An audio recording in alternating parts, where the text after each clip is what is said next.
Yeah, for sure. Really great weekend for our guys. I thought they did a tremendous job of, being prepared. I thought our coaches did a tremendous job of having them prepared for what we were going to see this weekend.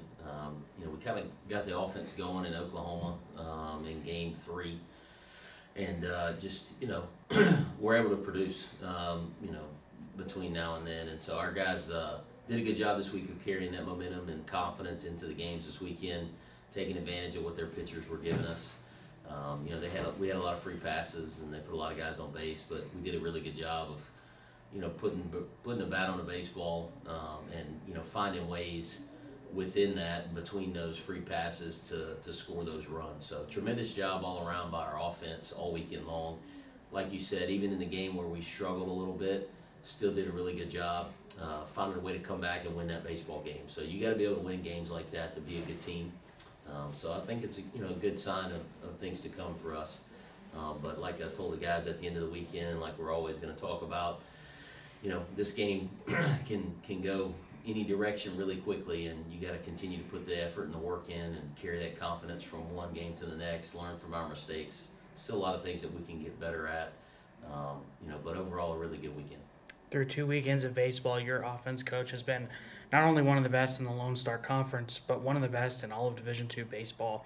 And a lot of the guys that have been producing at a high level are not newcomers, they're returners and guys that have been in the program for multiple years and really elevated their game this season. What does that say about your staff and your program in a day and age where it's really rare to get a guy for multiple years, to have some guys that have been here for multiple years and see them develop and produce? What does that say? I mean, that's a cornerstone of our program, and it always will be and has to be. To see a guy like, Caston Mason, who was a redshirt for us last year, really have some success, that's a credit to him and the work that he put in, and it's also a credit to our coaching staff. Coach White and his work with him as a hitter, Caston and the work that he put in on his own. Coach D and our strength and conditioning staff play a tremendous role in that as well. I feel like we've gotten better in all those areas in the last couple years, and as we continue to get better there, our guys are going to continue to develop.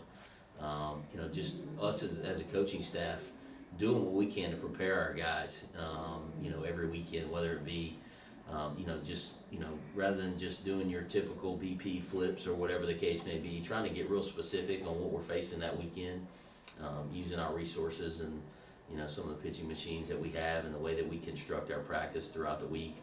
And I think it's just a credit to those guys too. They're a mature group, and so they come in every day and they work. I mean, from the time that I'm in the office in the morning until we practice, there's guys in the cage doing their thing. And so, credit to those guys and the leadership on our team for making that a part of what we do. It's kind of like if you don't work every day, you're an outlier. And so, those guys have created that culture. And so, just happy as a coach to see them go out and get rewarded for that work and have success early. I think it's something we can continue to do. So.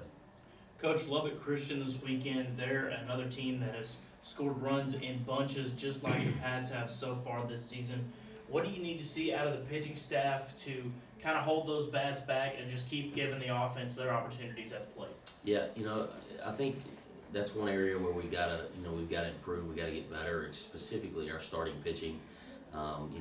We've been able to rely on some bullpen arms, and we've got a lot of bullets back there that we can rely on. But I think it's just our starters, not overthinking things, not thinking they got to go out there and try to navigate a lineup 3 times through and give us in 6 or 7 innings, because if they do, that's a bonus. But right now we're just trying to get them to 4 and 5 and hand it over to the bullpen after that. And so those guys just have to do a better job, and and I know that they will, of just going out there and from pitch number 1, trying to dominate and give us their best stuff.